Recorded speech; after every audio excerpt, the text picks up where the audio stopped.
योगी जी, मैं आपको देश की जनता की तरफ से धन्यवाद देता हूं कि सज्जन शक्ति की रक्षा करने के लिए धर्म के कर्तव्य के अनुसार आचरण करते हुए जो दुराचारी, दुर्जन और दुष्ट थे, जो गरीबों का शोषण कर रहे थे, जो अन्याय और अत्याचार कर रहे थे, गलत मार्ग से अवैध संपत्ति कमा रहे थे, उनके ऊपर आपने बुलडोजर घुमाकर देश में आदर्श प्रस्तावित किया। राजा ऐसा चाहिए जो अन्याय करने वाले को उखाड़ कर फेंकने वाला चाहिए, जो दुर्जनों को और दुष्ट लोगों का संहार करने वाला चाहिए। यही भगवान श्री कृष्ण में गीता में संदेश था। बुंदेलखंड और महाराष्ट्र का बहुत पुराना रिश्ता रहा है। हमारे सबके जीवन में बचपन से छत्रपति शिवाजी महाराज हमारे जीवन के आदर्श है और स्वाभाविक रूप से उनका वर्णन किया गया था। यशवंत, कीर्तिवंत, वरदवंत, सामर्थ्यवंत जानता राजा, निश्चय का महामेरु, बहुत जनासी आधारू, अखंड स्थिति का निर्धारू, श्रीमंत योगी। और वो छत्रपति शिवाजी महाराज और बुंदेलखंड के राजा छत्रसाल महाराज, इन दोनों के बीच में बहुत घनिष्ठ मित्रता थी और 17वीं शताब्दी में ये जो नींव है मैत्री की, वो बहुत मजबूत हुई थी।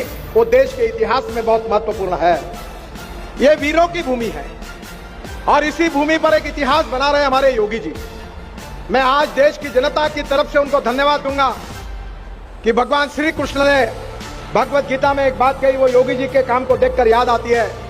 परित्राणाय साधूनाम विनाशाय च दुष्कृताम धर्म संस्थापनार्थाय संभवामि युगे युगे। राजा ऐसा होना चाहिए जो मां बहनों की रक्षा करने वाला चाहिए। राजा ऐसा होना चाहिए जो सज्जनों की रक्षा करने वाला चाहिए। राजा ऐसा चाहिए जो अन्याय करने वाले को उखाड़ कर फेंकने वाला चाहिए, जो दुर्जनों को और दुष्ट लोगों का संहार करने वाला चाहिए। यही भगवान श्री कृष्ण में गीता में संदेश था।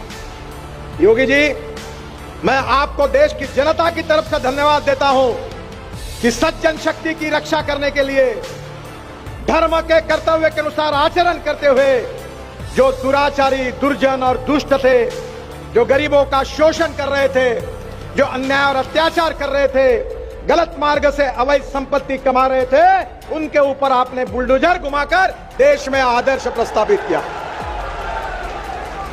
मैं उत्तर प्रदेश की जनता तो आपके ऊपर खुशी है। मैं देश की जनता की तरफ से आपको बहुत बहुत धन्यवाद देता हूं, आपका अभिनंदन करता हूं।